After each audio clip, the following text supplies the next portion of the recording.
حيدر صادق مبتكر عراقي من طراز خاص، استطاع أن يحول الطاقة الكهربائية المميتة إلى طاقة كهربائية آمنة وغير مميتة. مرحبا حيدر. اهلا وسهلا استاذ فالح. هلا بيك. يعني احنا سعيدين جدا بابتكاراتك، لكن ممكن انه تشرح لنا انت ايش قدرت تسوي؟ انا اللي سويته حولت الكهرباء من كهرباء بها صعقة مميتة الى كهرباء آمنة 100%. احنا صادفنا هواي حوادث بحياتنا. نعم. انه اذا المبردة مال المي اذا لزمها طفل او لزمتها امرأة وعندك الحار مالته متصل بالبودي مال المبردة، نعم، فمباشرة جسم الانسان راح يصير ايرث ويا الارض. نعم، وراح يتفرغ الطاقة الكهربائية كلها عن طريقه. نعم، وراح يموت هذا الشخص. صحيح.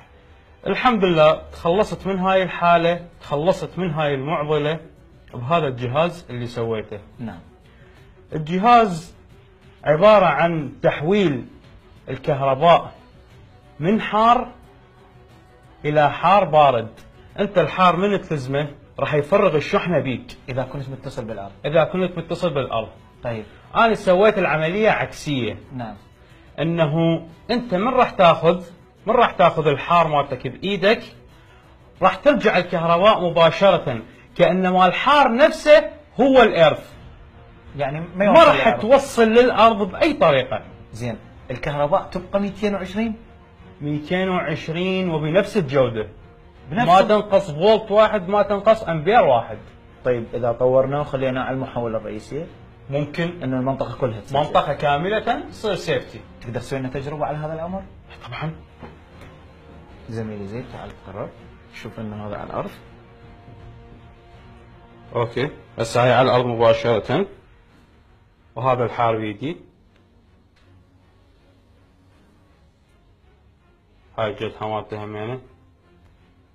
ممكن الزمها مو شو اسمه، يعني للقراصة، خليه يتقرص بالواير. اوكي. اي والزم القراصة بالضبط. سيفتي 100%. زين هسه انا اقدر طخه؟ يعني خطورة، يعني ما اعرف. والله اذا ما تثق بي ليش مسوي لقاء وياي؟ حلوة. والله ما لي جرأة. زين. بسم الله. يعني مساعد مصور يسوي وحده وياك. اي والله ما زين جيد. إذا هي رسالة إلى الجهات الحكومية ووزارة الكهرباء، نداؤنا مباشرة أن تتبنى هذا المخترع العراقي، وأن تطور مشروعه البسيط، وأن تحافظ على حياة المواطنين بتفعيل هذا الجهاز في عموم مناطق العراق.